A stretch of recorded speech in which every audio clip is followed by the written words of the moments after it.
அனைவருக்கும் வணக்கம். கடகராசிக்காரர்களுக்கு மார்ச் 16ஆம் தேதி முதல் 22ஆம் தேதி வரை கனவு கோட்டை கட்டி இழந்த சக்தியை மீட்கக்கூடிய தருணமாகவும் நல்ல செய்தி நிச்சயமாக கிடைக்கும் என்று சொல்லக்கூடிய வகையில் கடகராசிக்காரர்களுக்கு எந்தெந்த விஷயங்கள் அமைந்துள்ளன என்று விரிவாக பார்க்கும்போது, மார்ச் 16ஆம் தேதி முதல் மார்ச் 22ஆம் தேதி வரை கிரகநிலைகளின் அமைப்பை ஆராய்ந்து பார்க்கும்போது நிச்சயமாக பல்வேறு வகையில கனவு கோட்டையை கட்டி இதை அடைவதற்காக இப்ப நல்ல நேரம் வரும், நாம ஜெயிச்சிடுவோம், முன்னேறிடுவோம், நம்ம வாழ்வில் இந்த நல்லது நடந்துடும், இப்படி அதிரடியான திருப்பம் ஏற்படும் என்று பல தினங்களாக பல வருடங்களாக காத்து கொண்டிருந்தாலும் கூட நம்மளுடைய சக்தி அனைத்தையும் இழக்கக்கூடிய ஒரு சூழ்நிலை ஏற்பட்டதே தவிர நல்ல முன்னேற்றம் நிறைந்து கிடைக்க இயலாத ஒரு அமைப்பாக பார்க்கப்பட்டது. ஆனால் தற்போது கனவு கோட்டையை கட்டி இழந்த சக்தி அனைத்தையும் மீட்கக்கூடிய வகையில் நல்ல செய்தி கிடைக்கும் தருணமாக மார்ச் மாதம் 16ஆம் தேதியிலிருந்து 22ஆம் தேதி வரை அமைவதற்கான சாத்தியக்கூறுகள் உள்ளன என்பதை பல கிரகநிலைகள் தெளிவாக உறுதிப்படுத்துகின்றன. ஏனென்றால் இந்த தருணத்தில் பல அதிரடியான மாற்றங்களை கிரகநிலைகள் நிச்சயமாக ஏற்படுத்தி கொடுக்க போகின்றன. ஏனென்றால் முரண்பாடான கிரக சேர்க்கையும் அதே சமயம் யோகம் தரக்கூடிய கிரக பலன்களும் நிறைந்திருப்பதுதான் இதற்கு மிக முக்கிய காரணமாக பார்க்கப்படுகிறது. அதிலும் மிக முக்கியமாக பார்க்க வேண்டிய விஷயமாக இருப்பது முரண்பாடான கிரக சேர்க்கையாக செவ்வாய் சனி இணைவதும் சூரியன் ராகு இணைவதும் நிச்சயமாக வரவேற்கத்தக்க ஒரு அமைப்பாக பார்க்க முடியாது. அப்படிப்பட்ட முரண்பாடான இரு கிரக சேர்க்கை நடந்து நிகழ்ந்து கொண்டிருக்கக்கூடிய இந்த வாரத்தில் நிச்சயமாக பல்வேறு வகையில இழந்த சக்தியை மீட்பதற்கான சாத்தியக்கூறுகளை உருவாக்கி கொடுக்கின்றன. ஏனென்றால் செவ்வாய் சனியுடன் இணைந்திருந்தாலும் சுக்கிரனுடன் இணைந்து சுக்கிரமங்கல யோகத்தையும், சூரியன் ராகுவுடன் இணைந்திருந்தாலும் புதனுடன் இணைந்து புத ஆதித்ய யோகத்தையும் மிக வலுவாக கொடுப்பதோடு மட்டுமல்லாது குரு சந்திர யோகமும் நிறைந்து கிடைக்கக்கூடிய ஒரு தருணமாக பார்க்கப்படுகிறது. எனவேதான் கனவு கோட்டை கட்டி இப்போ வெற்றி கிடைத்துவிடும், வாழ்வில் முன்னேற்றம் பெற்றுவிடுவோம் என்ற இழந்த சக்தியை மீட்கக்கூடிய யோகம் நிறைந்த ஒரு தருணமாகவும், முன்னேற்றம் பெறக்கூடிய வகையில் நல்ல மாறுதல்களை சந்திக்கக்கூடிய ஒரு தருணமாகவும் அமைவதற்கான வாய்ப்பு நிச்சயமாக உண்டு.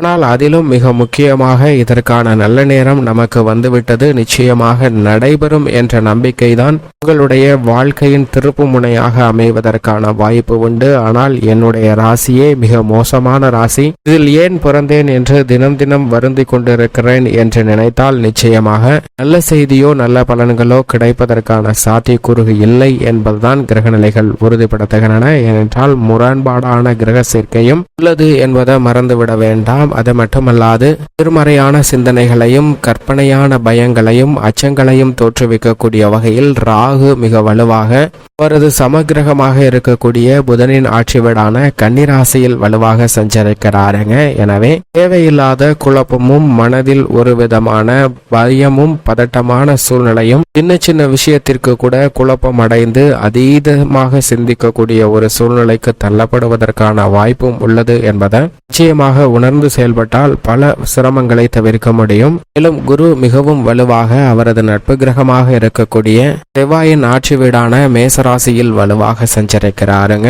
குரு பயிற்சி இன்னும் சில தினங்கள்ல சந்திக்க போகிறோம், இன்னும் சில வாரங்கள்ல குரு பயிற்சியை சந்திக்க போகிறோம். அதற்கு முன்னதாக எனது நட்பு கிரக சஞ்சார காலகட்டத்தில் நிச்சயமாக நீங்கள் எதிர்பார்க்கக்கூடிய நல்ல மாறுதலை ஏற்படுத்தி கூட பாருங்க. எனவே இந்த தருணம் என்பது கனவு கோட்டையை கட்டி இழந்த சக்தியை மீட்பதற்கான அதிர்ஷ்ட யோக வாய்ப்பை நிச்சயமாக குரு பகவான் பல்வேறு விதமான பணிகளில் நிறைந்து கொடுக்க போகிறார். குடும்பம், உத்தியோகம், தொழில் என அனைத்திலும் மிக சிறந்த மாறுதலையும் முன்னேற்ற வாய்ப்பையும் மிக சிறப்பாக வலுவாகவும் ஏற்படுத்தி கொடுக்கக்கூடிய ஒரு சிறந்த அமைப்பாக குருவின் அமைப்பு பார்க்கப்படுகிறது. அது மட்டுமல்லாது சனி மிக வலுவாக ஆட்சி பலம் பெற்று அவரது சொந்த ராசியான கும்பராசியில் வீற்றிருக்கக்கூடிய இந்த வேளையில் முரண்பாடான கிரக சேர்க்கையாக செவ்வாய் அவருடன் கும்பராசியில் இருப்பது நிச்சயமாக வரவேற்கத்தக்க ஒரு அமைப்பாக பார்க்க முடியாது. எனவே தொழில், வியாபாரம், உத்தியோகம், விவசாயம் சார்ந்த பணிகள்ல அதீத கவனம் நிச்சயமாக தேவை. ஆனால் அதே சமயம் சாதகமான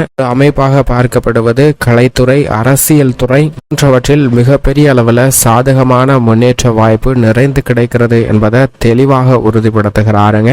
என்றால் இந்த தருணத்தில் சுக்கிர மங்கள யோகம் மிகவும் அபரிவிதமாக உண்டு. சுக்கிரனும் செவ்வாயும் இணைந்திருப்பது தனியன் ஆட்சி வீடாக இருந்தாலும் கூட சில நல்ல மாறுதலை பெற்றுத்தரக்கூடிய ஒரு அமைப்பாக கும்பராசி சஞ்சார காலகட்டம் நிச்சயமாக அமையும். எனவேதான் நல்ல செய்தி நிச்சயமாக கலைத்துறை அரசியல் துறை சார்ந்த பணிகள்ல மிகவும் அமோகமாக கிடைப்பதற்கான யோகம் உண்டு. மிகவும் வலுவாக குருவின் ஆட்சி வீடாக இருக்கக்கூடிய மீன ராசியில் சூரியன் அவரது பகை கிரகமாக கருதக்கூடிய ராகுவுடன் இணைந்திருக்கிறாருங்க. ஆனால் நட்பு கிரகமாக இருக்கக்கூடிய புதனுடன் சஞ்சரிப்பது நிச்சயமாக ராகு சூரியன் முரண்பாடான கிரக சேர்க்கை என்றாலும் கூட புதனுடன் இணைந்திருப்பதால் புத ஆதித்ய யோகம் மிகவும் வலுவாக கிடைக்கிறது. புதன் வலுவிழந்து நீச்சம் பெற்றிருந்தாலும் கூட புத ஆதித்ய யோகத்தின் காரணமாக பல்வேறு விதமான சங்கடங்களை சாதகமாக மாற்றிக்கொள்வதற்கான வாய்ப்பும் யோகமும் நிச்சயமாக கிடைக்கிறது என்பதில் சந்தேகமே இல்லை.